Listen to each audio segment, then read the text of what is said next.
सर्वसामान्यांच्या हक्काचा आवाज जागर जनस्थान।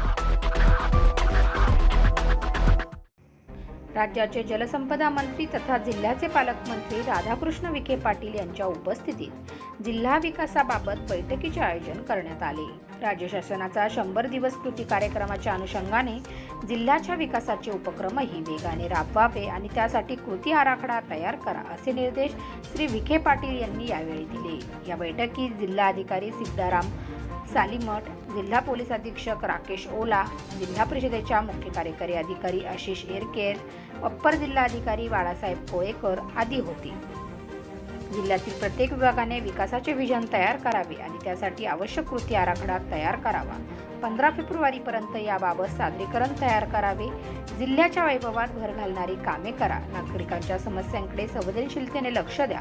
सुपे येथील अतिक्रमण काढण्यात यावे असे निर्देशही पालकमंत्र्यांनी यावेळी दिले। जागर जनस्थानसाठी हेमंत शेजवळ, शिर्डी।